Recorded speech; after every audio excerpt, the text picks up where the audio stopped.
All right, so it's September the 12th, 2020, um, 9:30 a.m. downtown Oroville. I kind of wanted to do another comic book vlog. So the first one I kind of just talked about the idea of comic book art, and went through my comics, some of the graphic novels that I had, and I found a few of my favorite artists. And I'm working in black and white, so I've been working on my comic books in black and white, pen and ink style, original story stuff. So my mind is kind of into that kind of work.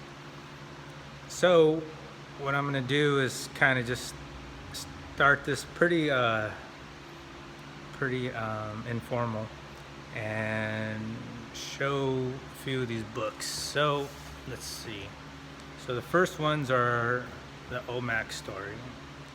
So John Byrne, pretty sure that's his name, how to pronounce his name. And these came out in the 90s, I would think. So that's number 2.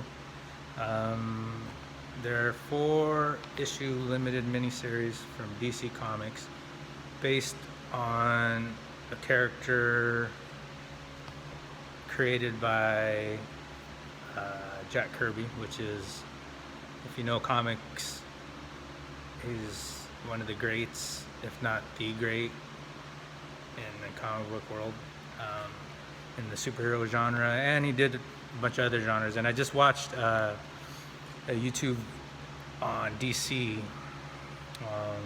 the history of DC Comics, and it was really great, and it really gave me some inspiration into the comic book form, insight into some history of superheroes that I didn't have.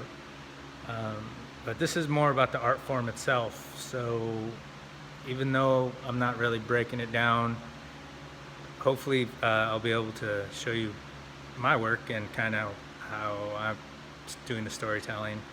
But I figured the best way to talk about the genre and the art form itself is actually show some of the greats.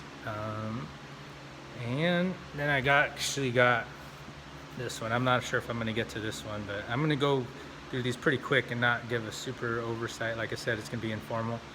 But this is John Romita Jr. And for some reason, he gets some flack from some of the comic book. Both these guys actually, I guess, got some flack from the comic book world for not being as great as people think they are. But the reality is that they are that great. And so this guy is actually the son of one of Spider-Man and Marvel's top artists, John Romita, I think. And and this is his son. So his son was putting out comic books when I was a kid and collecting, teenager, and he was, in my eyes, one of the greatest artists, storytellers even, and artists. But he got a lot of flack because a lot of people that came before him in this comic book, X-Men, Uncanny X-Men, were some of the top artists of their time, and he came as a young guy, and a lot of people would say that he got his opportunity because he was the son of a great artist. But I didn't know his father at the time, and yes, his father is like, I didn't get the run of his work in the Spider-Man world, but I've seen it, and everybody grew up on it, and it's just like, his father did romance stories, and then went into superheroes, and you could really tell his humanistic, elegant storytelling, love story, romance stuff in the Spider-Man books. But that was a little bit before my time, so I didn't really get to see what was going on and his during his heyday. But I also love his work. But really, his son, this guy, is in my eyes one of the top storytellers ever, and I love his art. Period. He did a lot of different books, and one of them including Daredevil, Iron Man, Starbrand, which I like. Um, his it's just like, it seems simple, but his work is, and I don't know if he ever topped his storytelling during his run through this group book. He did Spider-Man. He did all the books in Marvel pretty much, and then he went to DC. He's been working on Superman for a while, but I'm not sure where he's at the moment. But when I really get into storytelling, breaking down some of these guys, I don't really see. I just looked through this the other day, and it was just like, wow, from panel to panel, how he breaks. The Watchmen is actually a masterpiece. So the Watchmen, the way they go from panel to panel and tell the group story is great. Chris Claremont is the writer, and that guy is one of the greatest writers in comic book history as well.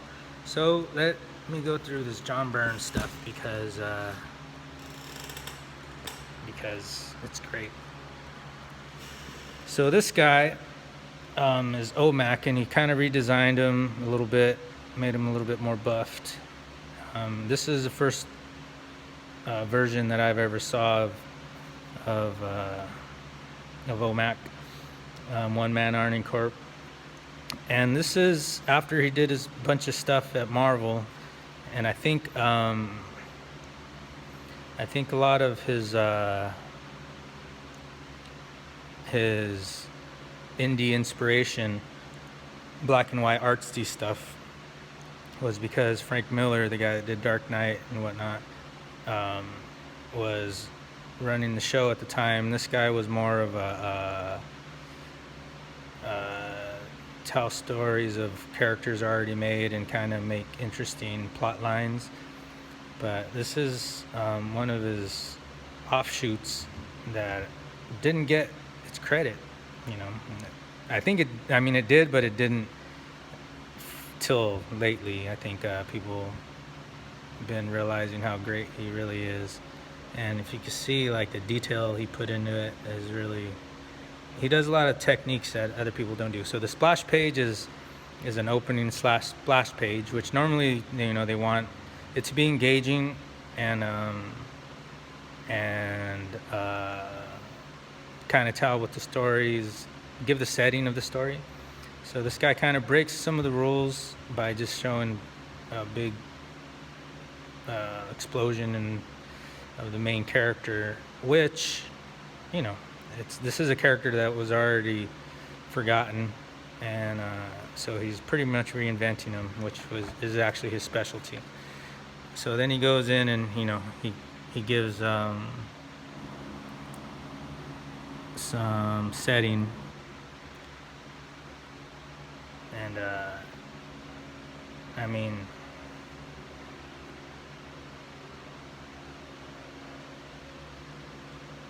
he's known for his backgrounds, how much detail,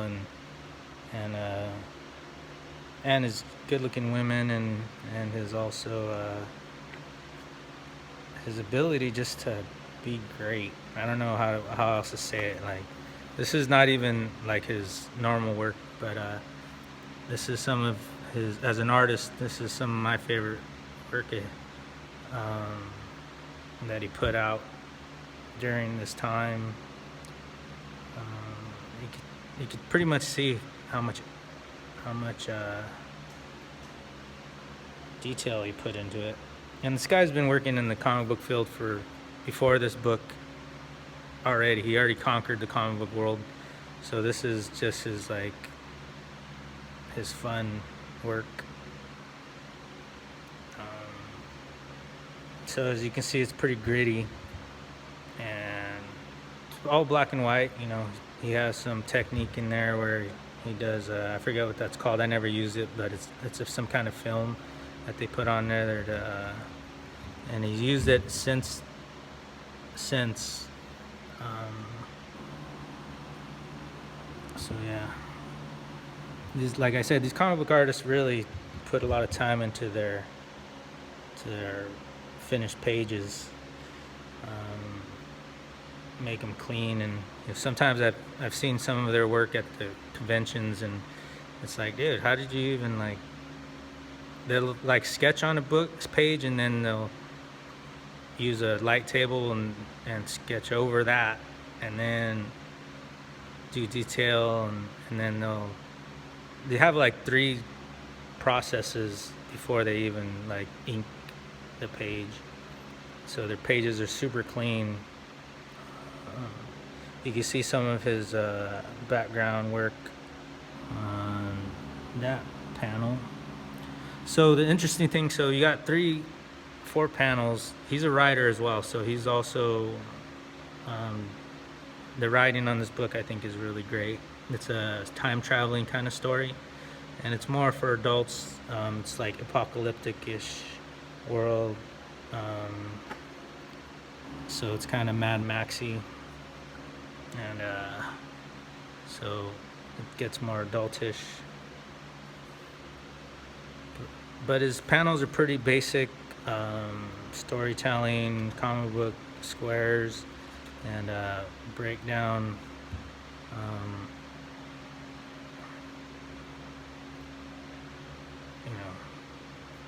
So he uses a lot of panels on some of his pages, so that's not really a lot of panels, but seems like he's being a little bit more free on these pages. So you got long shots, medium shots, close-ups right here. So the pacing of the story is actually what's interesting, and this is a little bit more actiony.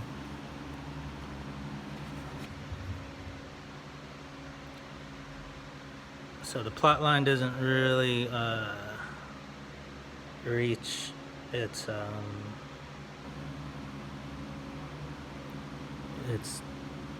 interesting plot part till he reaches a bad guy, and they kind of tell what the story is going to be about.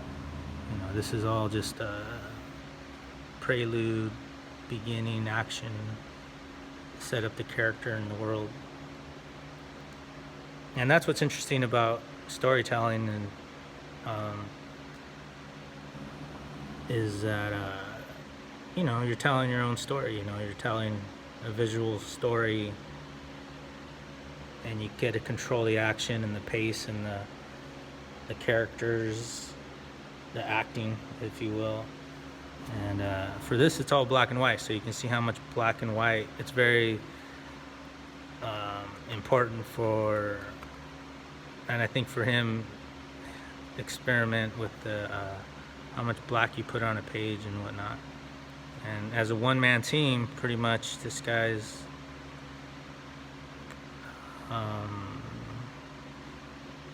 gets to control how it's going to look at the end of as it gets to print. So he's throwing in a lot of splash pages, or almost splash pages, 3-panel pages, which is pretty rare in the older comic book form. They usually have another writer telling the story, and then the artist has to draw what the writer says. And so he's basically trying to fit in everything that the writers put on a page, which is normally too much, I think. I've seen some of the scripts, and it's like, man, how do you put all that in one page? But the Marvel way is kind of a little different, where you can see it's kind of some Star Wars stuff in there. The Marvel way is a little different, where the artist kind of does the pace of the story, and the writer kind of just fills in. At least during the late 80s, 90s, the artist had a little bit more more room to work. So there's a long shot right there. Most of it's just rubble. So then there's his building structures. So he does a lot of sci-fi building structures.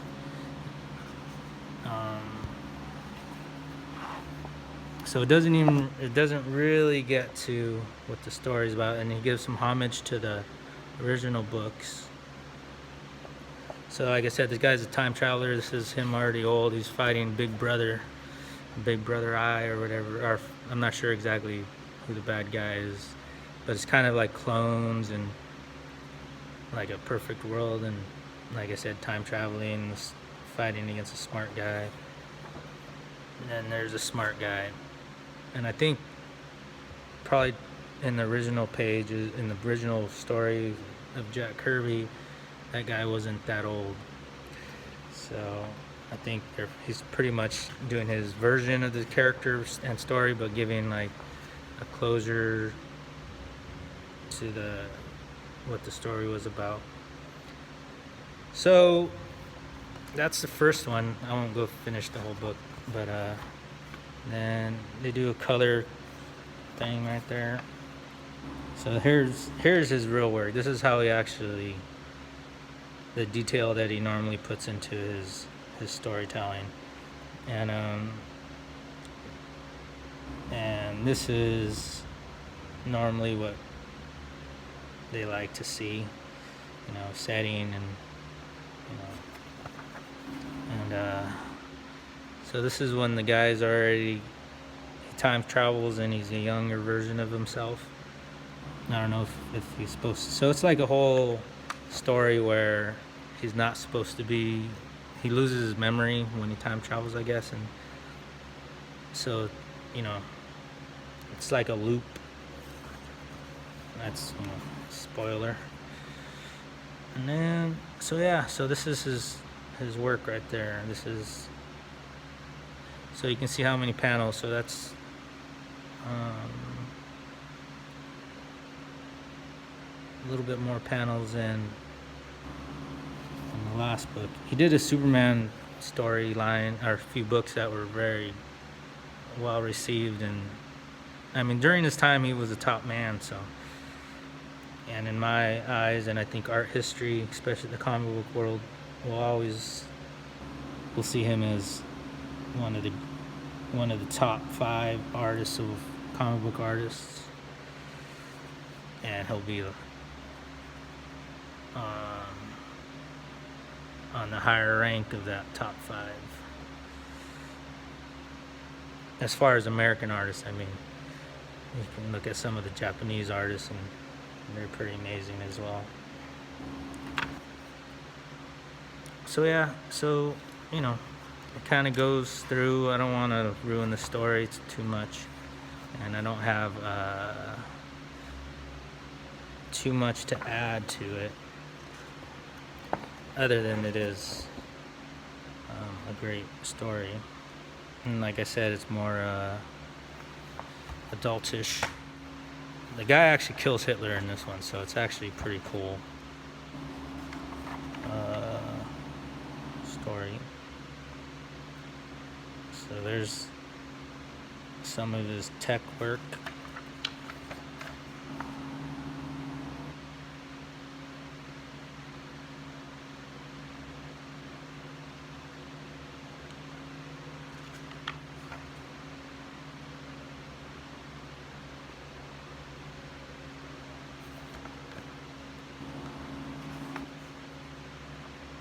So this is an interesting panel. This is how time, you can play with time and space. So here, is a moment, but they break it into 3 panels, which is, and then you turn the page and boom, he's another guy. So it's really, really controlled medium. We read from left to right, top to bottom. And then where you place the bubbles and words are also very important.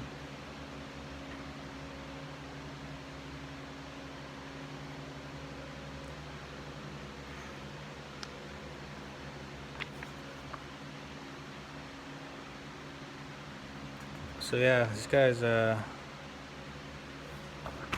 you go through, there he is fighting Hitler.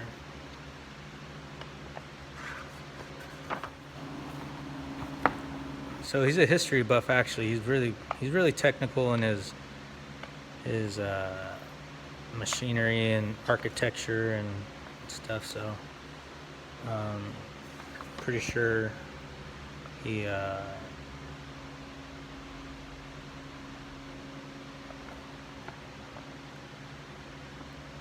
his history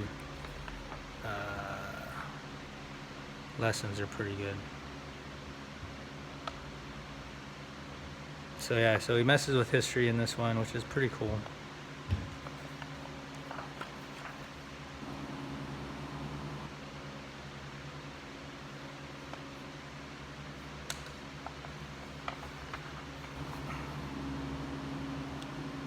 So he changes. So see, this is a cool part of the storytelling, like time and story, how you can break down a page and kind of slow down the pace of the story and do some close-ups to get the feeling that you want. So like I said, during this time he was pretty edgy, but Frank Miller was really edgy, so I think he's trying to compete with Frank Miller in this book right here.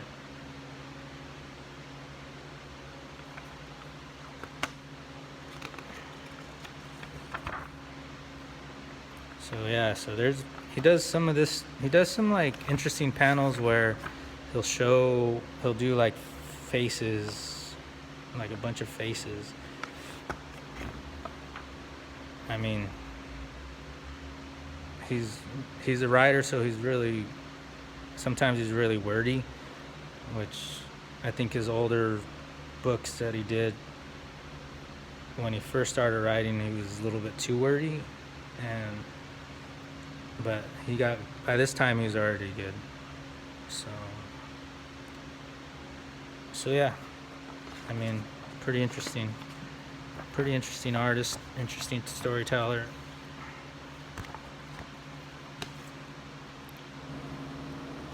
So this is the fourth book, which kind of breaks down everything and kind of puts everything together and finishes the story, which some people were a little confused on the story, didn't feel it made too much sense or was worth it, but in a time traveling story, he did a good job. So that's some of that guy's work. So this guy is the guy, if I taught a class in story comic book telling, it would be this guy, because this is when he's really young too. This is like one of his first books he penciled. And Dan Green, as an inker, you can see his black and white. So this is the black and white version of a colored comic. So this is just something that is actually meant for color. So, but you can see Dan Green, which I think he was a veteran at this time, but he was definitely a great artist, inker. So they have the splash page, and they have some Wolverine, which he was popular. Cyclops is just returning to the X-Men, so they show a little bit of his their rivalry and also them reuniting and being cool with each other.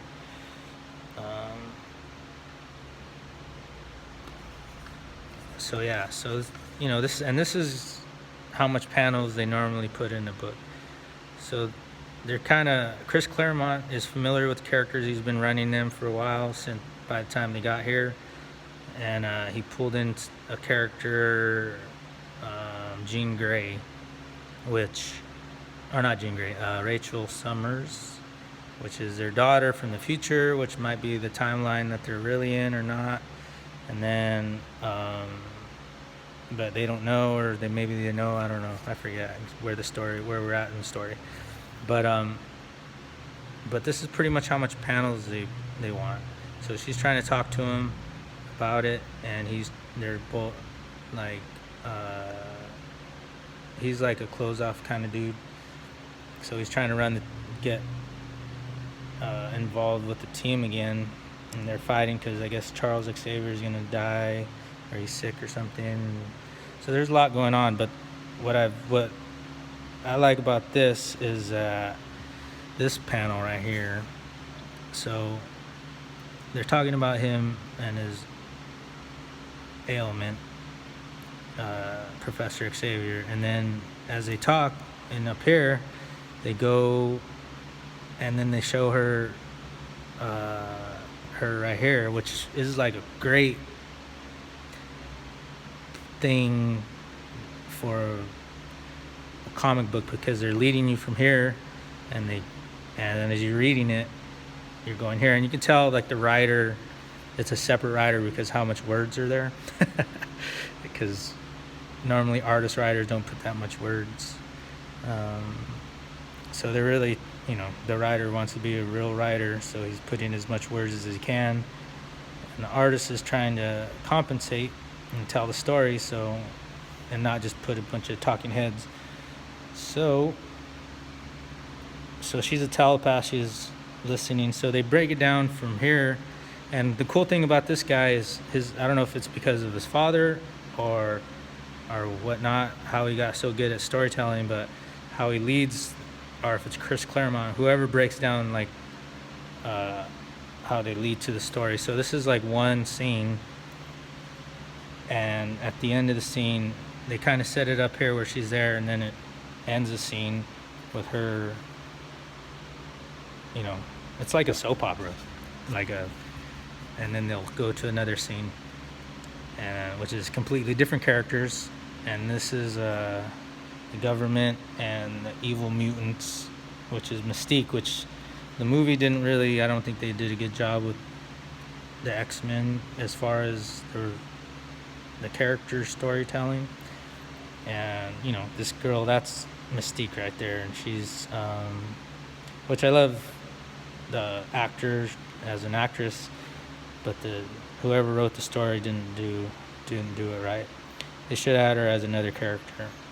Mystique definitely more evilish and dirty. So this is her. So this is both this, and Valerie is actually a government agent that ends up hiring mutants to hunt other mutants, and she normally is a nice person, but she's kind of double crossed her right there. They want Magneto, and then so then they break down to this scene again, to this girl, and they show long shot, and then they show this. They keep telling the same story of the mom and her family. So they have a lot of it's a monthly book, so they're able to get into the melodrama of each character and kind of follow the character around and fill the story up. And so she's having flashbacks of her world and the funeral, and in her world the mom never died, so she's seen the version of the world that she's in at the moment, and she's seen when her mom turned into Dark Phoenix and fighting with her parents, telling her that, and they're like, oh, we don't know you, you're not the daughter, that you're somebody else. And then so she's trying to reconcile her emotions with family drama, and seeing the pain of her mom changing. And her mom became a villain and had to die because she had the power to destroy the world. And so and Rachel's like, my mom was a hero, and so she's going through some drama. She hasn't even told her dad that that they're together, um, so, and so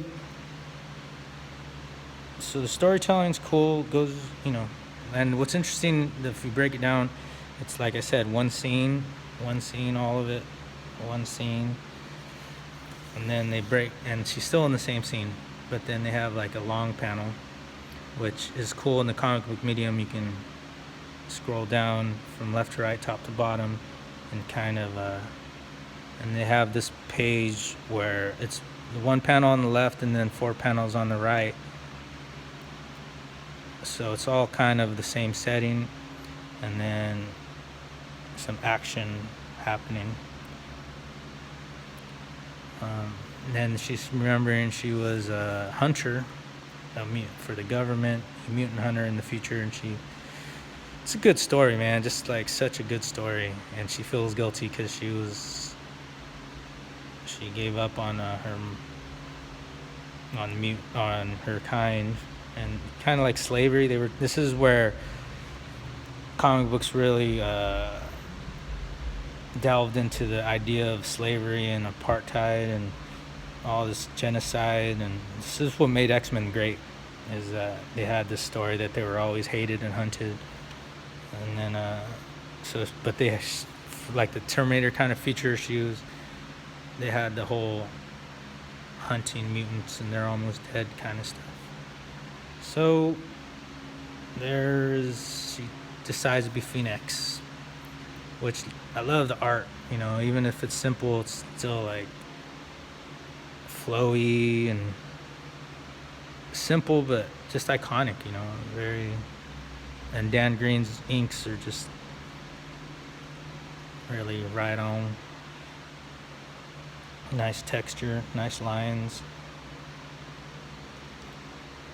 So, like I said, black and white, but the original version's actually out printed in color.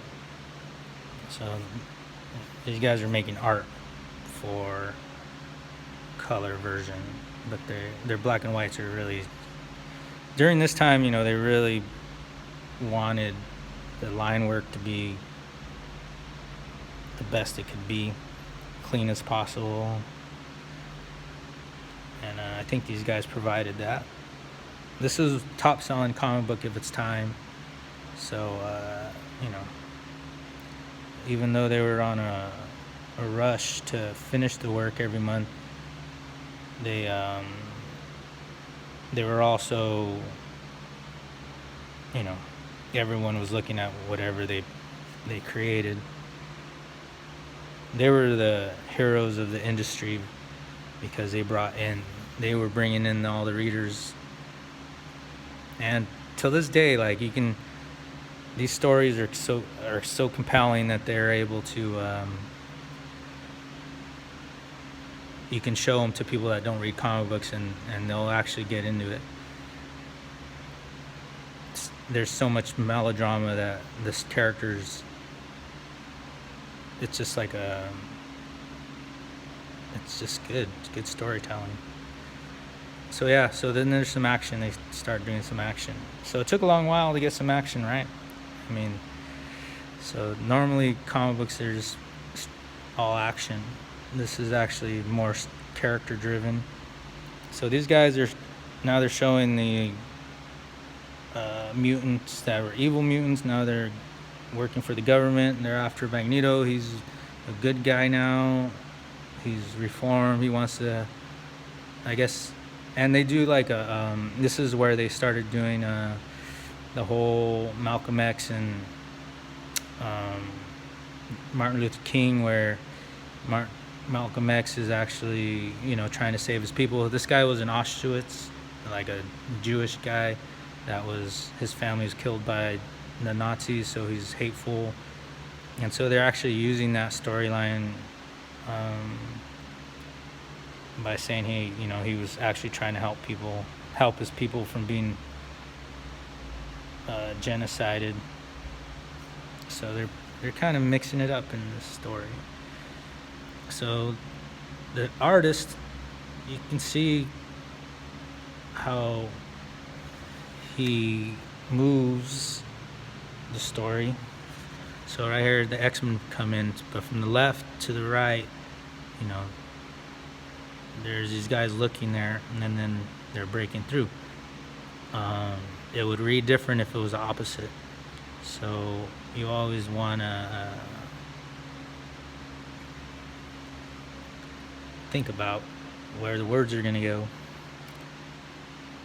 how you want to unfold the story. Get too much close-ups. You have to always have a setting, especially when you change scenes. And a group book where there's multiple characters, you know, a lot of things going on. You gotta, you know, be aware that you gotta show the reader where they're at and what's going on. Be clear as possible what objects are what, and who's using powers, and you know, kind of. So there's a close-up right there, but it's a small panel out of 1, 2, 3, 4, 5, 6 panels. So people love art, so you also got to make it cool art. So that is iconic panel right there. You know, some of these panels they make the artist, they make the characters, this book made Colossus cool. Like, he was already alright, cool, but like just that scene right there, how he can survive fire and go through the fire, and made all these characters cool. This fight scene, and these guys fight over and over. And the cool thing is that the writer is the same writer, so he's able to, you know, they remember the last fight that they had. So when last we met, Pyro, you nearly killed me. Now it's my turn. So they, you know, as a reader, you're like, yeah, you know, rematch, and you kind of see who has better powers, or who uses their, you know, character evolution. So, you know, and then this guy's getting crushed, and then he gets Blob on the pyramid.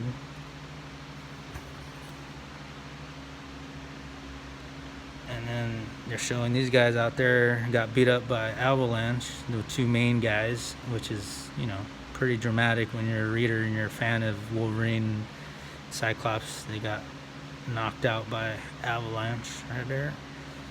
And then Rogue comes in, which is cool because they have a lot of female leads, which also was interesting for the time. And this book, they made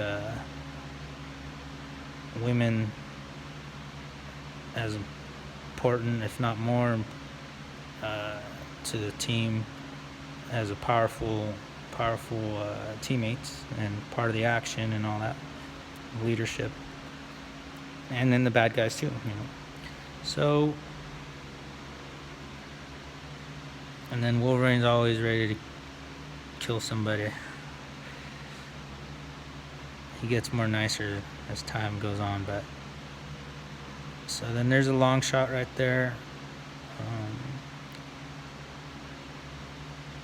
And this, like I said, this guy's still young when he's drawing this stuff. Young enough to be a young artist. But, so yeah. So then they're going to put him on trial. So, I mean, this goes on and on. Guy's just, like, too good, man. The guy's, like... And they have a lot of good artists, so it's not like one artist. There's Charles, not doing too well. So, you know, 5 books later, they're still showing him not doing too well.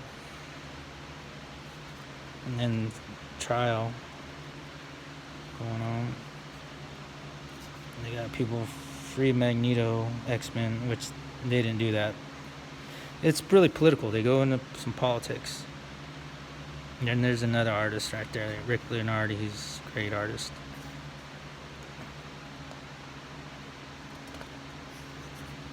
So I'm going to leave it like that. Just kind of showing some panels and some of my favorite moments in X-Men world. in comic book world. Like, this is, like I said, John Romita Jr. is Romita, I think, is one of the best. When they get into the Hellfire Club, even is, I mean, shoot, dude, they went. I think his era is super iconic.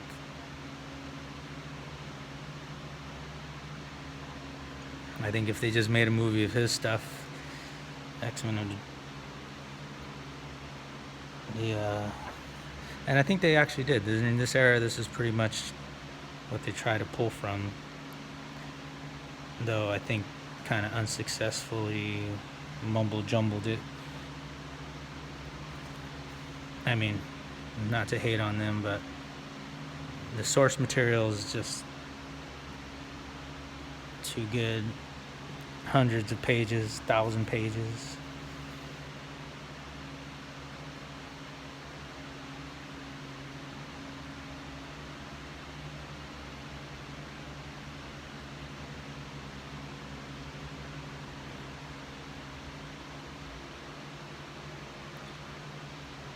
All right.